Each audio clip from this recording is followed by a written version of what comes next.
Now, from WYDC TV, this is Big Fox News at 10.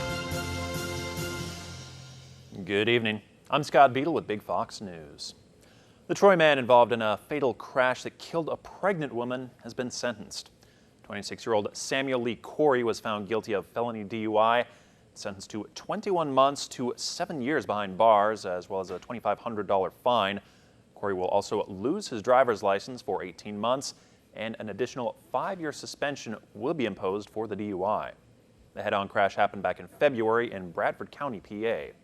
26-year-old Sierra Kirkner, who was pregnant at the time, was killed in that crash. Her two children, a 5-year-old and a 1-year-old, were in the back seat at that time. Police have released more information about a man who led officers on a chase through Schuyler County. Police say the pursuit began when 24-year-old Nicholas Ingersoll refused to stop as a Schuyler County Sheriff's deputy attempted to pull him over. They say that chase went through the towns of Montour, Catherine, Veteran, Catlin, Dix, and Orange. Ingersoll also reportedly hit a sheriff's patrol vehicle during that chase and even tried to hit a New York State police vehicle. After leaving his car and taking off on foot in the town of Monterey, police say they discovered meth-making materials in his car. Ingersoll was eventually arrested and charged with numerous crimes, including unlawful manufacture of meth and unlawfully fleeing a police officer. He was arraigned in Montour Falls Court and sent to jail on $10,000 bail. Swimmers and pet owners beware. Harmful algae blooms have been found on Seneca Lake. The Seneca Lake Pure Waters Association sent out a release that algae had been discovered after the Finger Lakes Institute and William Smith College tested water samples. 6 samples were tested, and all 6 were above the threshold for blue-green chlorophyll. The association says that people need to use extreme caution when using the lake recreationally, especially small children and pets. Touching or swallowing the blooms can cause medical conditions such as vomiting or breathing difficulties. Bend County is working on putting a tracking system in place to map out overdose incidents. County officials aim to have that system in place by the end of the year. The system will not include any personal information, so they are in compliance with federal privacy regulations. Officials say the system has been in the works for a while now, and they're now in the process of creating agreements with the relevant agencies to share data. Law enforcement says that system could be used to track emerging problems, such as the spread of a deadly batch of fentanyl-laced heroin. Over 70,000 people in the southern tier struggle with hunger. 38% of those are children. That's why the Food Bank of the Southern Tier wants you to know that September is Hunger Action Month. This is the 12th year the Feeding America Network has organized this call to action.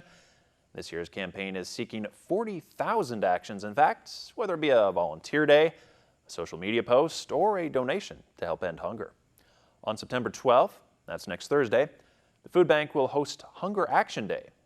If you want to join the fight against hunger, you can visit the Food Bank's website, where there's plenty of information about ways that you can get involved. Meteorologist Kim Walker's up next with your weekend forecast. Now, your Twin Tiers forecast from Big Fox. We had some nice weather to end our work week, but by tomorrow those clouds will start to increase again. A weak cold front moves in, and so there could be a few showers by the afternoon, but I think it will be very hit and miss across our area. And then temperatures will start to cool down by the end of the weekend. So here's a look at what you can expect. We're going to start off with some patchy fog.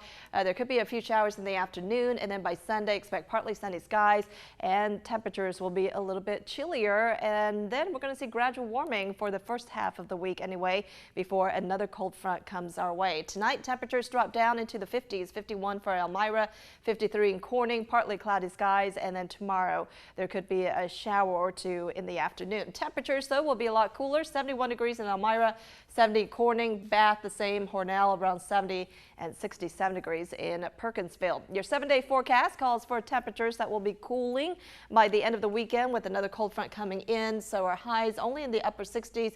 We drop back down into the 40s for overnight lows. By Tuesday, clouds will start to increase again, but temperatures will be a lot warmer, 75 degrees and then 81 degrees on Wednesday. Another cold front comes in, so there could be a few thunderstorms on Wednesday, and then we're going going to be cooling back down as we make our way toward the end of the week. That's a look at your forecast. Scott? All right, thank you, Kim. And thanks for joining us on Big Fox News. Have a great weekend.